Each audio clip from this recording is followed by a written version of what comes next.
I think the feeling of wanting to experience shooting with Leica kind of grows on you slowly. And it's never really the logical choice. It's always kind of illogical to want to shoot with Leica. For me, it actually started with Sony A7. I sold all my professional Canon gear. It was the 5D Mark II. I had two of those bodies, one 35mm 1.4L and one 50mm 1.2L as well. Sold all of that to get the Sony A7 and a bunch of Voigtländer glass actually.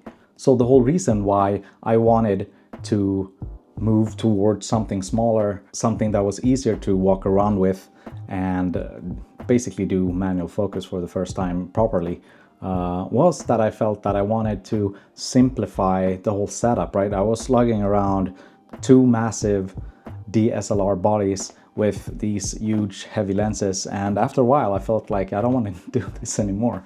I just wanted something fairly small that I can shoot that delivers basically the same quality as my DSLRs. And I personally think after a while, after you go from beginner trying to figure out how a camera works into being a professional, and then realizing there's not that much left to learn. You already know the camera, you know how the settings work, all of that. I just wanted to feel more. I felt that everything I did was automated.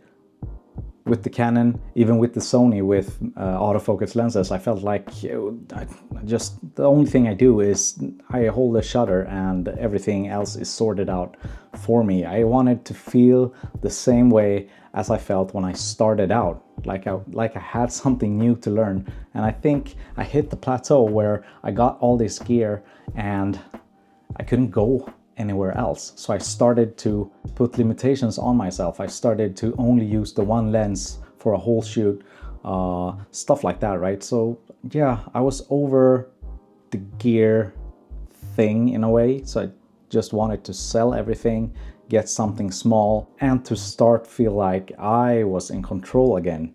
Kinda, I felt like the gear was doing all the work and all the craft for me.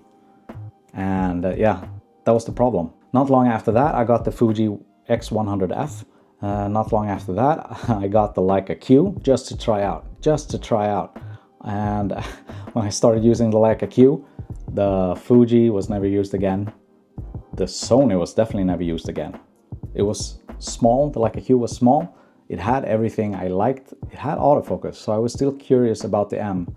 So I bought a Leica M10. And with the Leica M10, I could use Voigtländer glass, right? I could use the glass I had on my Sony. So it made sense trying it out on a M body. And this turned out to be really difficult because my eyesight isn't that good, and just doing the whole rangefinder patch focusing thing took a long time. But when I figured it out, it was so rewarding again. It was even more rewarding than shooting manual focus using the EVF from the Sony. This was truly difficult. And it was fun. When I nailed it, I really nailed it, and I was happy. It wasn't like when I had the Canon where I just put up the camera, pressed the shutter, autofocus did everything, and yeah, nailed the shot. Now I had to work for it. I had to pre-focus, and I had to really be prepared to do everything manually. And I felt finally, I got that reward. Somehow it kind of reminds me of playing Dark Souls and you fail a bunch of times, but when you nail it, you really nail it and you're really happy. That feeling, I haven't felt that in like 15 years. After doing that, I just couldn't go back. Now I'm gonna say this, buying the M10 was a difficult thing. I had the biggest pit in my stomach buying something so expensive that only could do manual focus, right? It goes against logic. I had the biggest pit in my stomach for the longest time. Yeah, it took maybe a month or something before I could even use this camera in a way where I felt it was okay, where I felt safe, and then to trying to do proper work with it as well. Oh yeah, it took time, it took a really long time. But as soon as I learned how to focus with this and I trusted my eyes, I could basically shoot everything. I started off slow. I started off shooting fashion stuff with my friends, shooting clothes basically, and then I started shooting it on the street. I brought it with me. I was afraid to have it on me, you know, it being a Leica, and I thought it would get stolen super fast. But getting over that fear helped, and then just shooting a bunch of travel and street stuff as well. After a while, I felt I can basically do everything I need to with the Leica.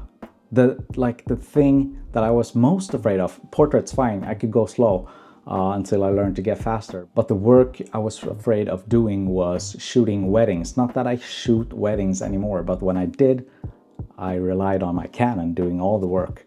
Shooting a wedding with this would prove that I can do everything I ever need to. And I shot a wedding last year.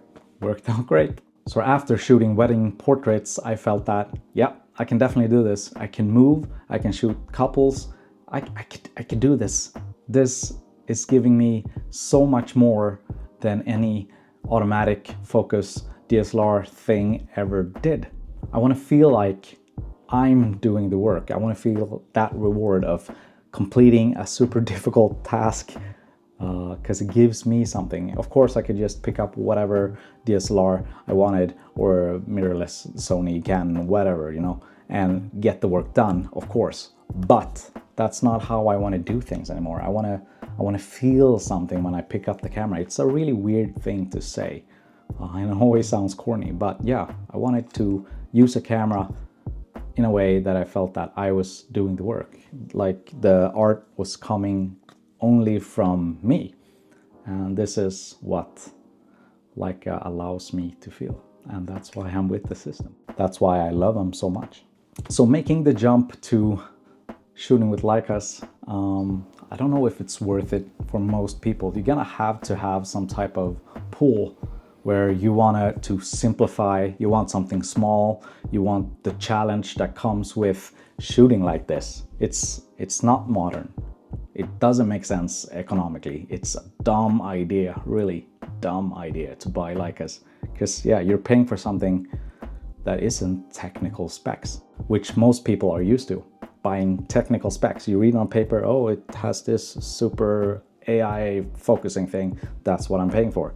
That's not what you pay for when you pay for a Leica camera. You're paying for really well-built quality.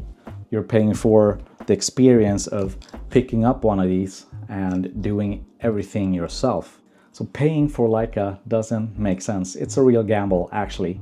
I gambled a lot. I sold all my cameras to get these and try it out, see what it was, because I knew that if I didn't like it, I could always sell it, get my money back, buy the latest Canon or Sony or whatever, and just go on my way, keep doing what I did for years. But for me, doing this, feeling like I'm in full control, like the art comes from me. If I fail hard, and I have to explain why everything is blurry or whatever, but it's still my fault, right? You get that satisfaction of doing it yourself. And working as a professional, knowing cameras and everything and how everything works, I just wanted to feel exactly that I did the work, and the reward that comes with it, it's so good.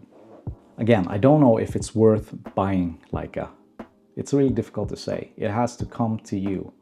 If you want the challenge, if you have the money, if you could do it economically, don't buy a Leica and put yourself in debt just to know. Find someone that owns one, borrow it maybe over the weekend, try it out. I couldn't. I jumped straight in, selling all my gear, buying one, hoping for the best. But at least I tried the queue before that, right? So I had some knowledge of how a Leica worked. But yeah, I wouldn't recommend it, actually. But if it's something you want to do, something you want to try out, do it. Go get the M240 and try it out. Try it out. Buy a Voigtländer lens or 7 Artisan lens, something fairly cheap, right? And go try it out, because I feel like it's really worth it. Maybe you can't do all the work with it, but if you're like me, you like shooting street, nature stuff, people, portraits, no problem, really. Yeah, go for it. You can shoot so many good things with this, and the reward is amazing. So, will I stay with Leica forever? Probably yes. At least I'll definitely have one M camera for sure. 10 years from now, I might want to shoot something completely different. the landscape might have shifted and I wanted to try something else out because now I know this thing, now I want to learn something else. I have no idea. But what I know is that at that point in time, when I felt like the cameras did all the work for me, Leica was exactly what I needed. And I still feel that. I still feel like I need to learn how to use this tool in the best way. I produce a lot of beautiful imagery with it, but I still have so much to learn and I don't want to let it go. I think all of us have their own journey when it comes to cameras and how you want to produce your own work, but Leica at that point in time was the right move for me. And I haven't been a Leica user for that long, but it went downhill real fast. I have one M240, one M10, and then I also have this, just in case I need to shoot anything autofocus wise. I shoot video with this, and sometimes I adapt the M glass on this. That's actually how I shoot all my professional work right now. I use one of these with a 35mm lens and one of these with a 50 because it's easier to focus with the EVF. Yeah, quick switching between the lenses depending on how much space I have, and yeah, it works out perfect. Yeah, that's basically it. So yeah, if you feel like that's something you want to try out and you have this feeling that, oh, it's maybe the next step for me, try it out. Try it out. It worked out really well, and I did it blindly. I asked people on Instagram, how does this feel? How are these cameras? Do this thing work for these type of shoots? You know, go DM people and ask around. I bet most Leica people on Instagram are happy to help you out with recommendations. Mr. Danny Bly actually helped me buy all of my Leica gear. Actually, I've asked him so many questions about the Q, about the M10 when I got that, about the M240 when I got that, the SL2-S too. Oh man, so many questions, and I'm happy to say that he gave me a lot of good advice about all of it. It's a lot of money. It's not an easy recommend for people. And if you're here looking at this video, I bet you have this gnawing feeling that maybe this is the next step. And all I can say is, for me, it worked out really well. I can't imagine myself doing or shooting with anything else at the moment, at least. I'll probably never give Leica up ever. But try it. If you have that gnawing feeling, try it out. It might be for you. It definitely was for me. I think, yeah, I think that's it. My Instagram is down below in the thing. If you have any questions, send me a DM. I'm happy to answer any questions about the M10, M240 or the SL2-S that I have. Yeah, any questions you might have, just send me a DM and we'll talk about it. We'll talk about it. You need Leica friends, and I feel like the Leica shooters tend to find each other too. So let's talk about it. Let's talk about it. Yeah, perfect. I'll see you guys later. See ya.